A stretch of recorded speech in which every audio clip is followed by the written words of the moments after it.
Hello, lovely podcast people.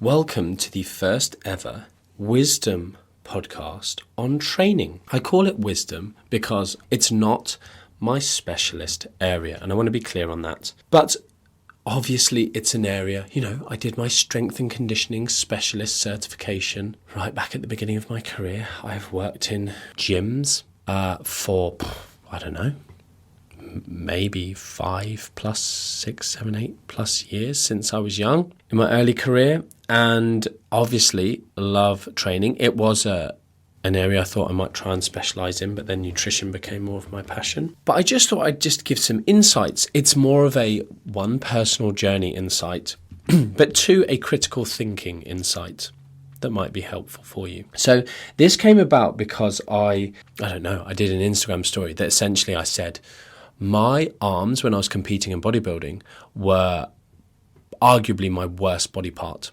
kind of like smallest, most disproportionately small. And, they're currently like a bit of a joke topic because I now have quite good triceps and sort of disproportionately good triceps maybe. And, I just make a joke out of posing them. Some people get triggered. There was that dude on, your arms are average as get over yourself, bro. Just getting triggered by me, just making a joke. I know in the grand schemes of bodybuilding, they're rubbish. But, again, in terms of just being someone who doesn't take any of this stuff too seriously anymore, they're okay. But my point is my movement from point A to point B. And, people are sort of like, I can't believe, I don't know how you deal with that. That really knocked my confidence. Can't believe you deal with such negativity. Like, geez, I could not care less. I don't know why people care about what random people on the faceless, most of the time, people on the internet, fake accounts, it just says much more about them. Even when people are getting angry on your nutrition posts or just like, they're just projecting, they're just jealous or don't like that you're sort of confident to speak on that thing or whatever. So just a encouragement, just to ignore them. It doesn't matter. Like I just said, focus on yourself, bro. Sorry if something in my being has offended you or made you jealous or made you feel inadequate. Like, that's not my intention. So this scenario of my arms, it's more my movement from A to B. Like sometimes people say, I don't think I can be a nutritionist. I haven't got a six pack. I don't look the way I need to look. I'm like, forget that. You will bond with someone. Someone will see something in you, in themselves, that you've been able to go from A to B, that you're able to identify with them, that, all these different things. Yes, some people are led purely by looks, and I'm trying to change the industry a little bit in that way. But at the same time, there's others that aren't. There'll be people who are your tribe. If you clearly just don't care about nutrition and you're just saying, do this, and you're doing something else, you're not authentic.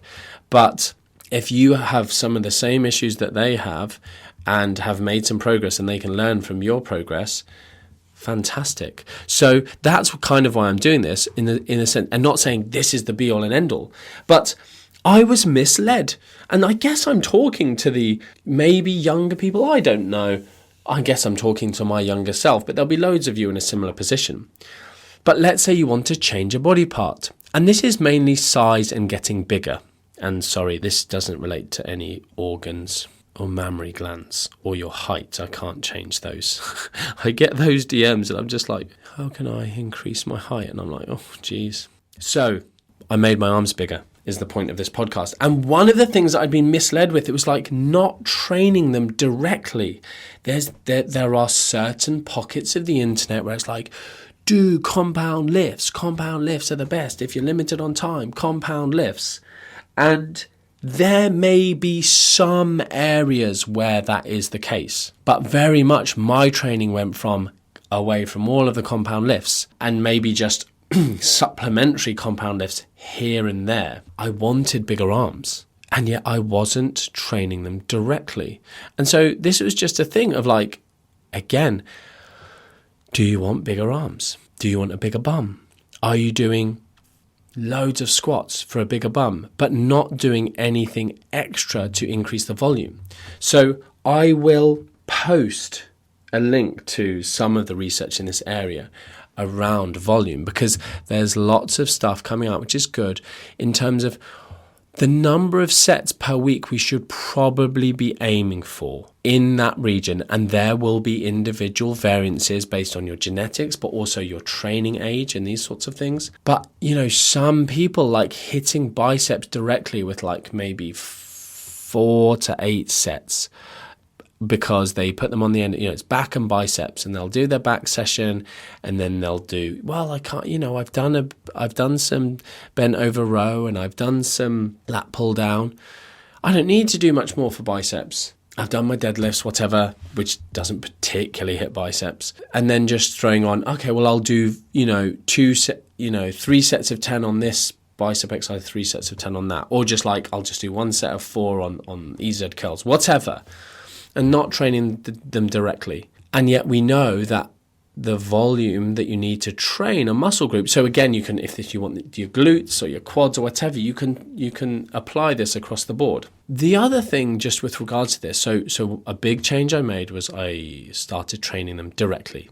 For lots of you, just like, geez, simpleton, obviously, cool. Well done you. I then started training them more frequently. So I was, in my very, very early years, just doing a body part split once a week. And so I was only hitting a body part once a week. And probably there's some benefits to be seen from hitting a body part more than once every 7 days. There's higher level discussions you can go listen to and read about on the internet of whether or not just total volume is the key factor. But again, trying to get 20 sets in a body part into one session can be difficult, is difficult. Do you have the mental capacity for it? So I ended up training arms essentially 6 times a week. Give or take, for instance, like biceps Monday, triceps Tuesday, biceps Wednesday, triceps Thursday, with different focuses in the sessions and sort of undulating the intensity that I was using, but slightly more frequency, which I sort of have a little bit. I don't know who in the industry would go like, yeah, that's fact, and who would go, that's bro science, bro. But people are like, the frequency thing doesn't matter. And I'm not well read up on it enough, to be honest. But my thinking 10 years ago was that our body part recovers within sort of 48 to 72 hours. Muscle protein synthesis and the augmentation of that with regards to stimulation from amino acids, like feeding protein, is back to baseline by like 48 hours. So I want to train that body part again. And saying that out loud, I'm like, geez, I would be interested in the retort to that. The retort is probably, well, no study's shown this exactly. It's like, mate, don't be too evidence-based. Don't go there. We don't have all the studies that we need. If we've got some logical reasoning, you need to say exactly why it's wrong, or it remains on the table as a possibility. But anyway, I could be wrong, and I'm completely open to being corrected. But really, I don't care. This is more a wisdom episode for people to go and just make some changes or some considerations or do further reading and exploration. But what it does do, if you train more frequency, let's say you hit arms, biceps, let's say, twice a week, you can just half the total volume and do it in 2 sessions, but then increase the volume a little bit, and you've got total greater volume over the week if you weren't hitting these sort of optimal, quote unquote, optimal levels for hypertrophy. Who's making the best gains in the gym these days, in this day and age?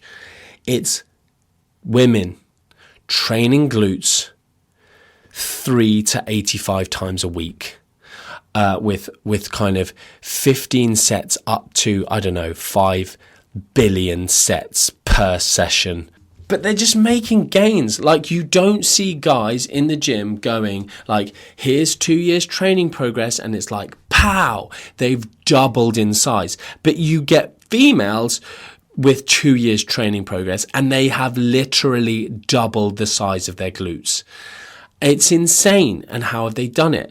Like specificity, training them directly and heavy, getting strong. I think I actually wrote that down somewhere. Yeah, strong, not just a failure. That was my one extra point that I pondered today in the gym. And they're making these amazing gains. So if you're a guy and you want bigger arms, Get strong on bicep movements, manage fatigue, manage injury risk, get strong, train them directly and with adequate volume. Again, if you're someone trying to get your legs bigger, bum bigger, you can apply all these principles. So my final thing, which was a pondering today, is just I feel like there's potentially a bit of an obsession around mechanistic data. So if you're not aware, there's been some studies by people that I sort of consider peers and friends and people I look up to, like Professor Stu Phillips, which if we train to failure on a body part, I can't remember the year of the study, but essentially training with 30 reps to failure versus a heavier weight and lower reps, giving the same muscle protein synthesis response. So it's kind of like, oops. Oh, look, it was going to tell me something and I clicked it. I should have read that. Hey Siri, repeat. Let's see. It's not going to do it. That's annoying. It found some stuff for me. Oh, now you're playing. Oh, it's all going horribly wrong. Anyway, so where was I? I feel like there might be a tendency for the industry to now go, doesn't matter on your reps, doesn't matter on getting strong. You can just train in any rep range, just train close to failure. And I think we're too premature in doing that. Don't be premature. No one really likes premature. Niche. So we have fallen foul to making big leaps of faith from mechanism to outcome in the past and lots of different things.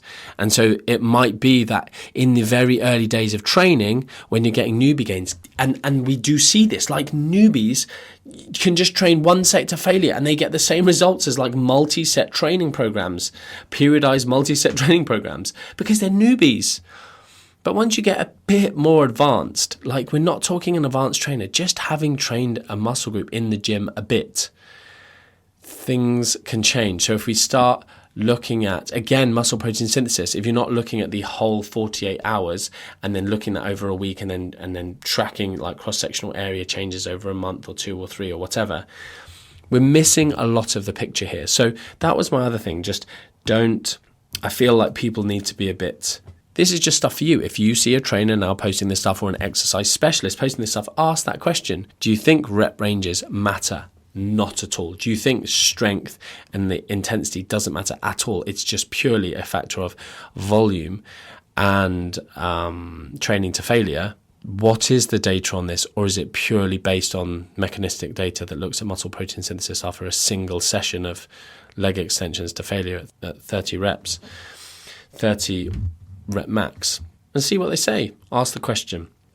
Anyway, I'm keeping this one short. That's literally it. Just some musings, just some thoughts. You know, in 2 years, my arms are now in line with my physique, I think. Triceps, maybe slightly advanced. And those are my things that I changed in my training. Cool. Until next time, much love.